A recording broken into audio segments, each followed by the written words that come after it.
Hello. What? You switched us up so quickly. Hello. Okay, How's it hello. going? Hello, welcome everyone, ladies and gentlemen, to the interview. I had not said that we were prepared yet, but we are going to be throwing ourselves into this one right off the bat here. Arreyy, welcome, the successful jungler, to the 3-0 team of Bucky Stratosphere. How are you feeling after that commanding series that you guys just won? Pretty good. We got some stuff to clean up, but it was no worries. Yeah, just a couple things to clean up, and no worries. Nothing, no chip off your shoulder here. Not super stressed or anything. Just another Wednesday night for you. True. I'm ready to go get some over 21 drinks after. I mean, yeah, we just played some League of Legends tonight. I mean, it was pretty casual. There was nothing really much that happened, right? I was just a 3-0. It was nothing really particularly. Was it Clash? Yeah. We were just playing Clash tonight. Yeah, exactly. Oh, y'all disrespectful. How you were put behind early on in games 2 and 3 though. So how were you able to find that, like, you know, late game power spikes and like turning it around after being put behind? Game 3 went well, besides like Katarina getting the kills, like, cuz like that tower shot, I mean, I just misjudged tower range there. And then, like, we just misjudged. I don't know. We gave her 2 more kills for free. But besides that, like, everything went, like, pretty according to plan. Because Morgana needs to be shut down before her first clear. Or it's just, like, unplayable for, like, almost any champion. And, like, we destroyed her. Like, she was crying after what we did. So after that, it was, like, I mean, like, Silas should never be able to keep up in farm with something like Morgana. And, if I'm even with Morgana, that means I'm ahead because just my champion's just better at that point. And so that was fine. Game 2 was really frustrating. We were playing a comp that we don't play often, and it revolves around the lanes, like doing specific things. And I don't want to like say it like because, you know, I don't need everybody knowing. But like basically we weren't doing them. We weren't doing it well. And so like I kind of just become like a useless champion. Until, you know, I just like kick flash 4 times and like it works out. So it's fine.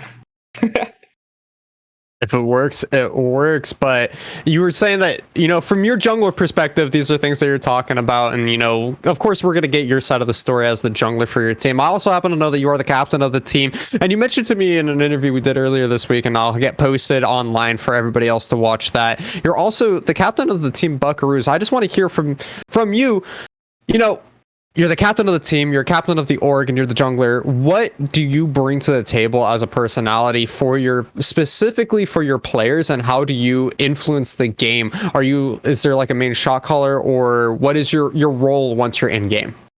Yeah, I'm the main shot caller for the team, and basically like I'm also like I'm like the team coach, obviously, like there, besides like really basic stuff like wave management and stuff like that, eventually it becomes like things I can't coach because I don't play the lanes enough. But but everything should start with the basics. And what happens a lot of times in leagues like in leagues period that are not like, you know, pro leagues, is people just aren't good enough at the basics. And then so like you'll see like these really insane like 1 tricks, 2 tricks, like going pop off on their champions, but it doesn't matter because like their team doesn't play any like the rest of the basics enough, and then they just lose the game anyways. And so what I do is I bring a really strong voice to the team. We have a very specific thing we are doing. I talk to them, we figure it out. We have very like streamlined comms, and then through that and through like really strong basics, it's pretty easy to win the game. Yeah, I mean, you did go 3-0 tonight. So is there even another team that you're afraid of going against in this mid-league this season? I wouldn't say afraid. I'm literally only afraid of us like having subs, honestly. Like we had an 80 carry, you could only play 2 chips. But it's okay. We still pulled out a win. That was last week. He was playing mid, and he could only play 2 champs. But I am very hyped to play Fever. Those are like old sort of rivals of ours. We've played them a lot in different leagues and different scrims.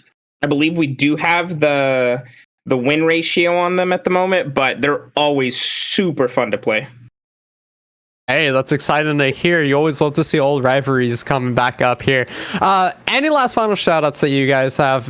You want to call out for anyone on your team, any Twitter or Twitch that you guys that you would like to plug before we sign off for the night?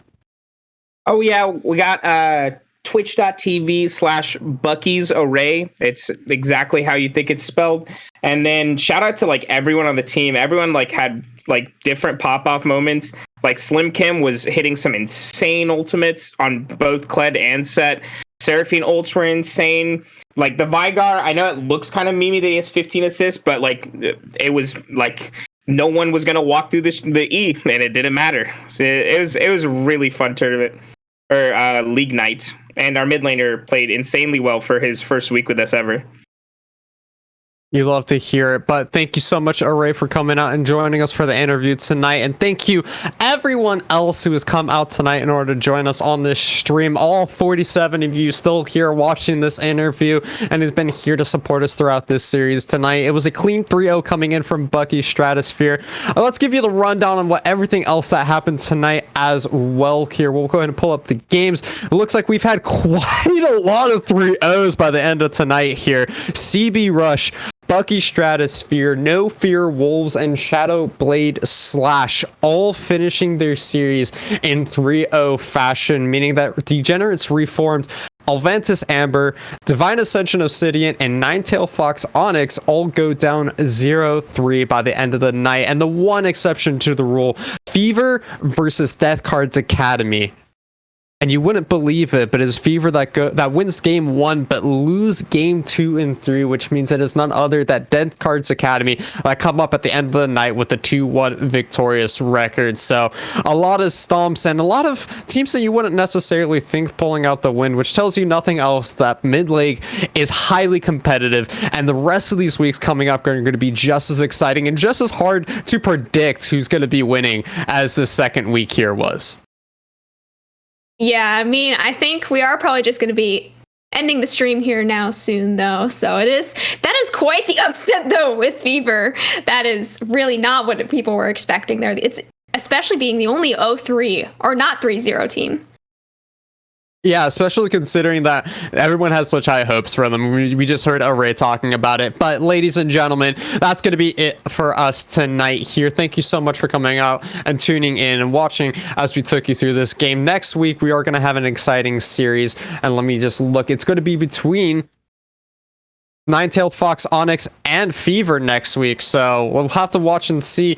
Two teams down on their luck here in week 2, but hopefully for week 3 one of them is going to be able to find a successful series for themselves.